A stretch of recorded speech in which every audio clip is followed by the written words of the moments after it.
I use small words. Try and keep up. Death doesn't scare me, James. And why is that? Because I can't die.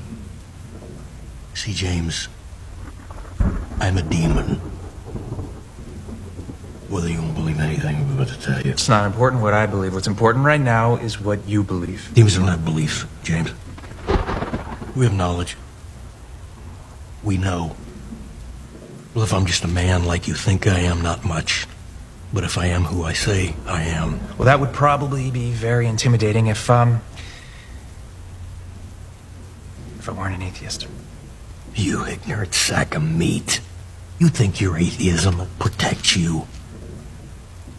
Oh, I don't believe in angels or demons, heaven or hell. So you can't hurt me. Hell is full of pathetic trash who thought exactly like you do. Boldly proclaiming their ideas on how they feel the universe operates, never once contemplating the possibility that they could be wrong. You should see him now, James. Do you understand why I'm here? Do you realize I have the power to save you or condemn you? What I understand, James, is you would have no power over me whatsoever if it hadn't already been given to you from below.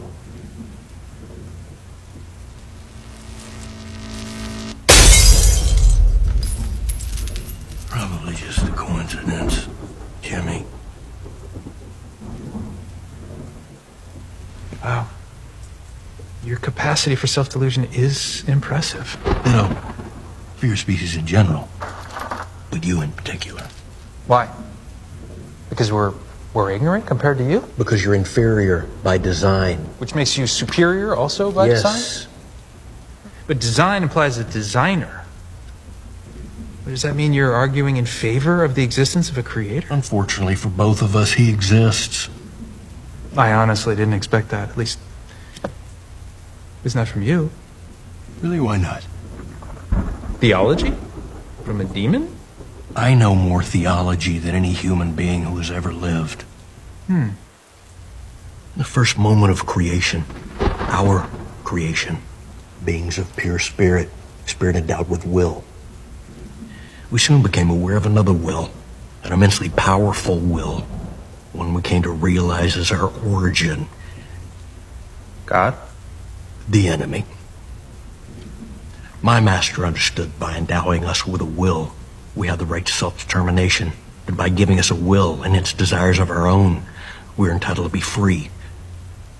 Whereas the enemy insisted that by creating us, he was entitled to eternal gratitude, worship, and forced servitude.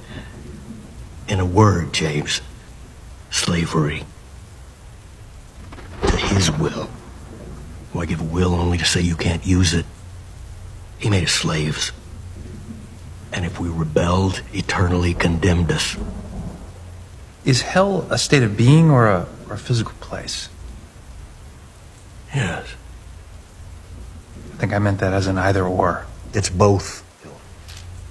You were created. My master immediately understood the long-term implications. Instead of forgiving us, the enemy was going to allow you to fill our vacant places in his realm. Your creation was nothing but a slap in our face. But my master also understood that if he could make man disobey, then his fate would mirror ours. And you didn't disappoint. Then came the tares among the wheat. In that moment, spirit became matter, flesh became a vessel. Self-will and self-seeking begat a lusting after sin and impurity. And man, created to be king over nature, became its slave. The master, conquered and fettered. And sin brought him and his descendants to us. And we began our forever mission to destroy you. He made you in his image, but we remade you in ours. That's your entire plan? Not to make something of your own, just to just to destroy us. And we do that by destroying what he loves, which is you.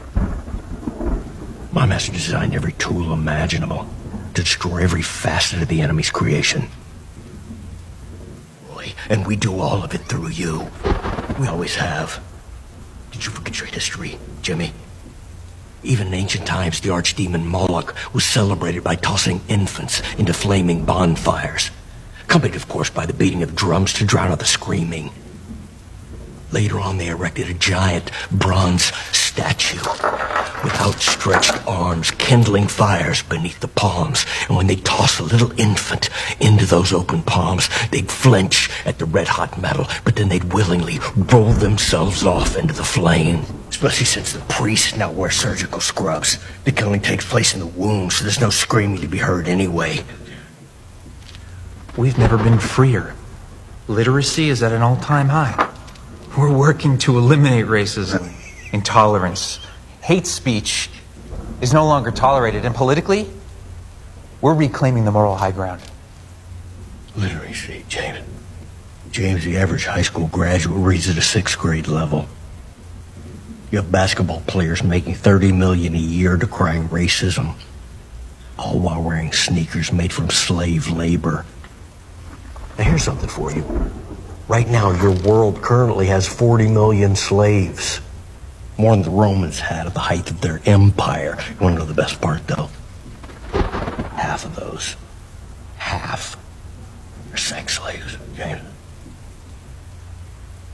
As for hate speech, you want to hear some irony? We didn't even come up with that one. You did it all by yourself. Sometimes you amaze even us. Bottom line is you're done. It's over, that's it. And we did it all right to your face, James. And now there's evil everywhere. And no one even cares. Yeah, I don't agree. Proving that we achieved our goal. Slowly, with your movies, your TV, and your media. We desensitized you. Redirected your worldview to the point that you can't even recognize evil when it's right in front of your face. More to the point, James, you can't even feel it when you're doing it. And as for winners and losers, that gets decided at the time of death. But there are more of you ending up in my master's house than with the enemy. A lot more, Jimmy. It's about everyone. The entire human race. All of us against all of you. I didn't know this was a fight. That's why you're losing.